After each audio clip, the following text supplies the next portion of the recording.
Hello, I'm Mike Jones from FCSI's Foodservice Consultant magazine. Welcome to the NAFEM Show 2025 and welcome to the Salvajor booth, where we're hosting this special Food Waste Fundamentals panel session supported by Salvajor and focusing on the changing attitudes, the best practice, the logistics of managing food waste disposal in professional kitchens in North America.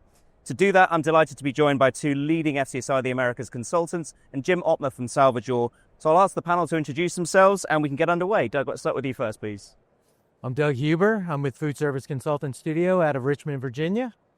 Thank you very much. Thank you, Doug. Joshua Miller with Remarkable Academic Foods out of Albany, New York. Wonderful. And Jim? Jim Ottmer with the Salvajor Company out of Kansas City, Missouri. Thanks for taking the time, gentlemen. Thank you guys for joining us today. So my first question, Doug, I'll ask you, if I can please, how have you seen the attitudes of operators moving and shifting, evolving in terms of the food waste question? What is the direction of travel for this area? Are you seeing notably quick changes? How's it looking? Yeah, I would say years ago when I started in this business, there was always a consciousness around food waste, primarily cost-driven. Yeah. I believe now, in addition to things like how much does waste cost, in terms of food cost and tonnage, but I'm seeing an awareness of the environmental impact as well. So it's been a gradual shift, but I do see an acceleration in that shift. Great, thank you. Similar question to you, Joshua, then. In terms of the sort of, especially the school food service projects that you tend to major on, are you seeing any significant attitudinal shifts from operators with regards to how they're approaching their food waste? And how much of that is being mandated by government, by the industry, and how much of it is just good practice? Yeah, I do see a attitude shift. I think it's more so of like, it used to be more so like, do I want to be a part of the food waste solutions? 5, 10, 15 years ago, wasn't a big deal if you weren't. And there's more pressure on them to take part in that now. So the attitude shift is more so, it's a part of doing good business. Yeah. And so there's definitely that attitude shift in the industry. And I would say, are the laws helping? Yes. I mean, New York State has their food donations and food recycling scrap law. That probably helps a little bit. California has some. I'm not exactly sure if that's the main contributor as much as societal impact, which society does impact government and policy as well. But I think with that said, the policy change is really internally with organizations more so than anything else. So a number of different drivers are pushing this forward then. And from your perspective, Jim, from the manufacturer's view, how are you seeing the dial move in terms of operators actually investing in better food waste equipment, better solutions? What are the sort of changes you're seeing? And also, what are the tangible upsides for managing food waste better for operators? I think across the board in the U.S., what we see is there's a lot more interest in food waste, especially in the past 4 or 5 years, than I have traditionally been as long as I've been in food service. Since the pandemic, and we talk about Gen Z a lot more. Yep. And Gen Z and more people, you can take away the generational side of it if you want to, but people are more interested today in understanding food waste and its environmental impact, understanding methods to handle it properly. Folks are more and more willing to take the time to learn and have dialogue. And to add on to that, they're more vocal, the younger generations. When you're not aligning with what they want to see, they'll absolutely voice that. They'll tell you. Yeah, absolutely. So in terms of these drivers, Doug, and you mentioned the gradual change that you're seeing, how is it affecting how you guys are designing kitchens? Is it affecting that at all? Is there a fundamental change in how kitchens are designed now to take into account food waste more? And also, how are you changing as a consultancy to incorporate more food waste consultancy work with clients? Are you seeing that as an area of growth as well? Yeah, I think it's important to differentiate the different streams of waste. There's a stream of waste that happens during production. Yep. And in the kitchen, we need to think about ways that staff can measure that waste and then take corrective action. Right. And then there's consumer waste. And for example, in the college and university setting, having an all-you-care-to-eat setting requires additional education for the students because they may pile a lot of food onto their plate and then end up not eating it. And so there's an educational component there as well. So, we've seen things like the move towards trayless service and things like that to try to encourage a little more prudent selection of food. Yeah. But you've got to differentiate between those different streams of waste because each has its own unique needs. Yes. So, yes. I guess as an extension of that, Josh, do you think the penny is dropping with operators? Do they get it? Do they understand that they need to deal with food waste more effectively and invest in better systems as well? Yes. The answer is yes, they do. There's the pressure of also the cost of labor, cost of food is going up. So now they're starting to look at, well, what can I control? And waste is starting to come up more. I do think that one concern with that is budgets. If your oven isn't working, your walk-in cooler is deteriorating, it's hard to budget for that over what you really, really need in your day-to-day operation. So that's definitely a concern. And then the ROI, I'm not a huge fan of that. What is ROI? If it was an easy exact science, right, there we wouldn't need to talk about it. It's not an easy exact science because operations are different, menus are different. So with that said, it's managing what you can measure. I think they need to really look at it that way. And ROI equals better than what you're doing today, which is if it's nothing in that area, like you said, in some of the purchasing maybe, or maybe in the production or the post-consumer waste, educate. If you can do better than what you're doing today, I feel like that's the better question they should be asking. Excellent answer. Thank you. Jim, equally, on the whole, are most consultants aware of the kind of innovative options that are available on the market now? And does the industry need to do more education in that sense as well? Firm believer in educate to advocate. I think Josh's comments relative to ROI, it is challenging to give hard data because there's a lot of variables. But I think the more we educate the designers, the more we educate the operators, the cost of steps out to a dumpster, the scrapping with two hands versus one hand, the ability to fully utilize the labor that you're spending money on, though, as we educate and teach people those sides of things, that makes a big difference. Can I put a hard number on an ROI a lot of the times? Unfortunately, no, because there's more variables than we'd like to go into in this session. Yeah. But I would really say that it's the more I educate people, the more I have the opportunity to talk about food waste. And since the pandemic, it has been significant, the interest that I get, especially from the consultant design perspective of things.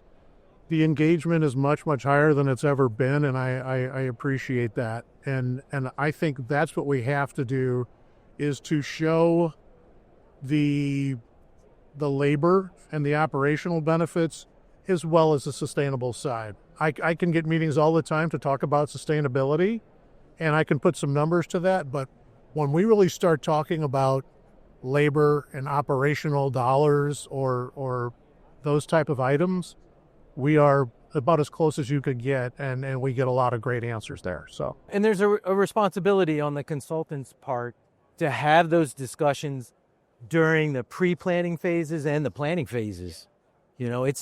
Just because we want to put hard numbers to something, there's also soft costs involved. There's brand equity. There's all kinds of things that go into that decision making.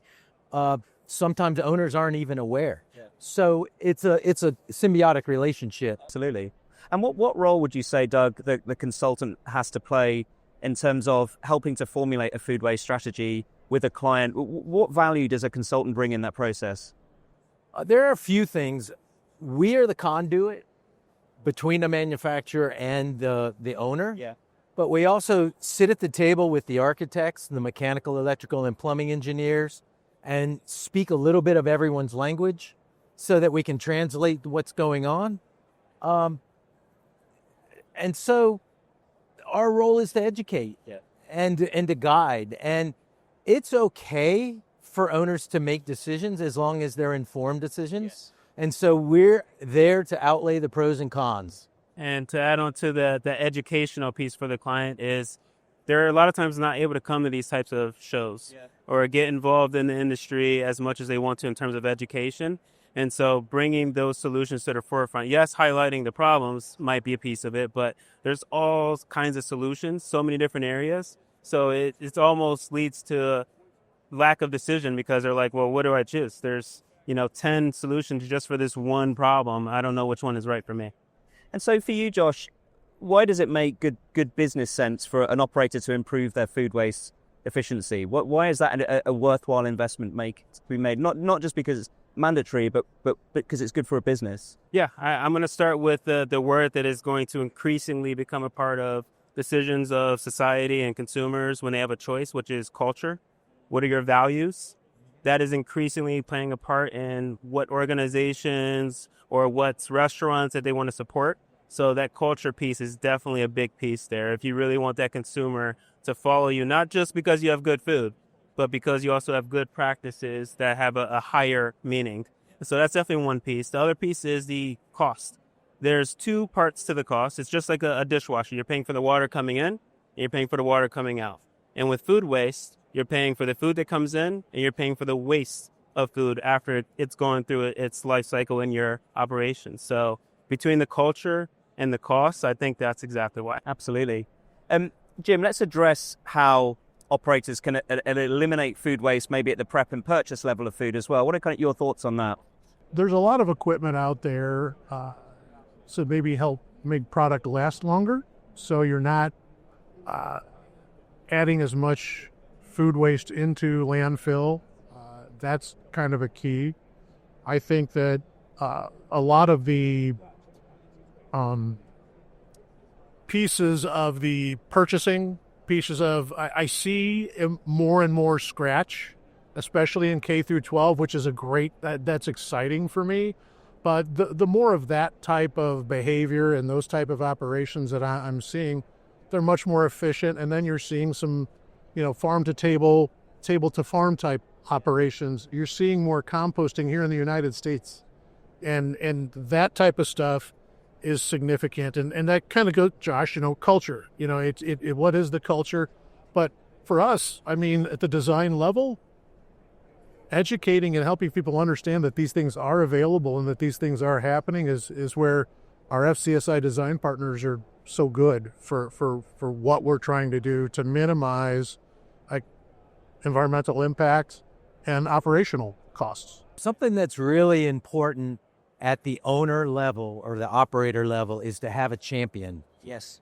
Because if you don't have a champion on site, it's difficult for these systems and to have sustainability. Yeah. It's great to design around, we want to really minimize the waste stream, but without, you mentioned composting. I've had situations where without a strong food service director that supports those programs wither and die. Yeah. Because they do take energy. So we need a champion, and that goes back to culture.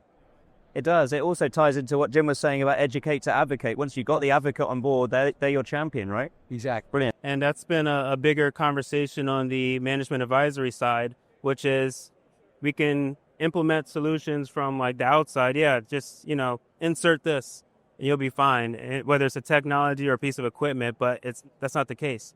Those owners, those operators are putting out a lot of fires. They're really trying to deal with their day-to-day operations. And so that outside support to champion is actually, we're seeing a need for that more so as time continues in the industry. Yeah, very interesting. Doug, in terms of your sort of future project work, why is the food waste strategy now an integral aspect from planning through to conception through to build? How is it kind of intrinsically involved in all aspects? We're all human beings and we're all on this planet and we have a responsibility to each other. And food waste is one element of that responsibility to one another. Yeah. So, we're trying to be responsible as design consultants. Yep. We try to work with the MAS consulting people that are also working with the same clientele. We're just an integral cog within the whole process, and that starts at the manufacturer's level and works from there. Absolutely. And in terms of that kind of next stage, then, Josh, why is a food waste audit an essential first step for an operator to maybe understand the scale of the issue that they're facing? That kind of goes back to the manage what you measure side of things. Do I think you need a full-blown audit to start implementing a solution? Not necessarily, but it can help you through the process. So obviously we need to understand what's the biggest waste contributor. So that will help to start to pinpoint that. Is it, as he was saying earlier, post-consumer waste? Is it in the purchasing? Is it in the production cycle? Where is that waste really happening?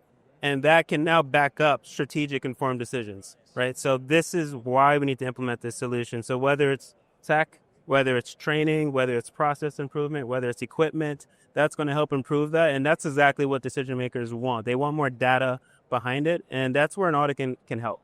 Jim, I guess to follow on from that then, so from your perspective, why does effectively dealing with food waste represent actually a major opportunity for smart operators rather than a challenge, an opportunity?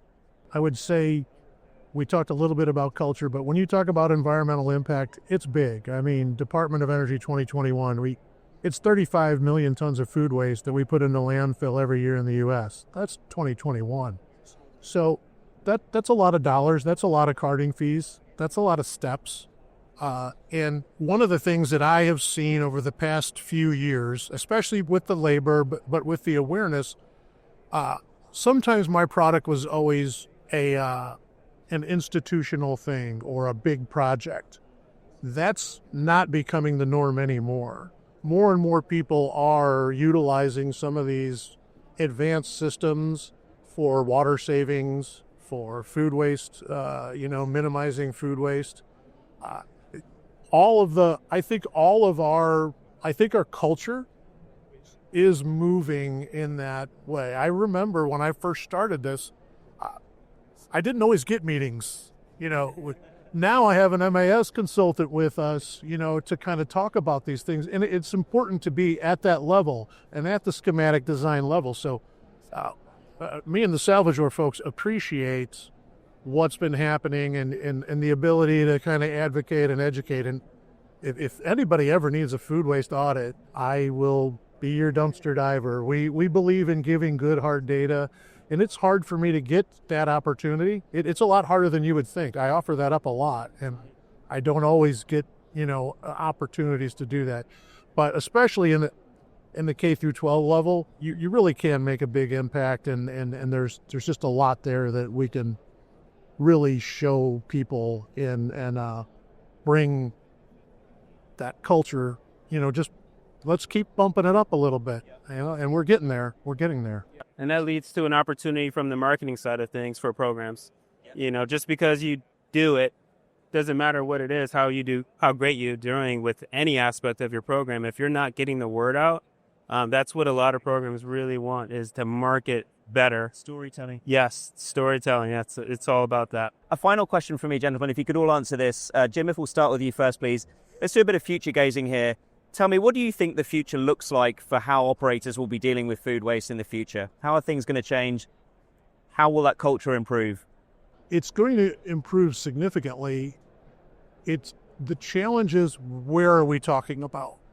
So we sponsored a roundtable, and we had Europe, North America, and Latin America on there. And that is like the United States. There's governance in Europe more so than other places. Cost does impact that. So all of these things are kind of working, and the challenge is, what type of an operation are we talking about, and where is it? Because there is some regulatory coming, but sometimes it's like the Wild West, and sometimes codes can be interpreted a lot of ways in the U.S. So we just keep working on it, and that's kind of the appreciation and the partnership we have with our design. So I think regulations definitely will play a part in that. Increase in food donations and that whole life cycle of managing food waste after the fact, because waste management is typically just in a dumpster that we like to think, and there's no, and I can't take credit for this, but there's no such thing as throwing away, right? It's going somewhere. Yes. And so with that said, I do believe that tech and AI is going to continue to play a really, really great role. And it doesn't necessarily have to be just AI and like a computer. It's going to incorporate into equipment as well, more predictive analytics in terms of what you're doing today, what your outlook is going to be like a year from now if you stay on track with this. That kind of data is going to continue to play a major, major role in the tech side. And that's a more extreme AI part, but even just basic business analytics or business intelligence, that I think will continue to play a major, major role. And will make all of our lives easier, quite frankly. It'll be easier to sell equipment, easier to sell services, easier for the operator to implement the solutions. It's a win-win. Where I see it going and where I want to see it to go may not be exactly the same. Right. I do believe that regulation will take a front seat. Would rather it not take a front seat because I would rather see a social change. Yes. And much like we've seen social changes around any number of other issues, I'd love to see a social change around food waste. I'd like to see an appreciation from the consumer side for operators that take a lead role in it. And I think you do, through communication, see some of that. And I'd like to see consumers self-regulate. Yeah. And ultimately that may happen. It may take regulation to be the catalyst for that type of thing. But ultimately, the next generation hopefully will make a social change. Yes. Fantastic. Outstanding stuff from our experts. Thank you very much to Jim, to Josh, and to Doug. Thank you to Salvajor for their support. And thank you for watching. Goodbye from the NAFEM Show. Thank you.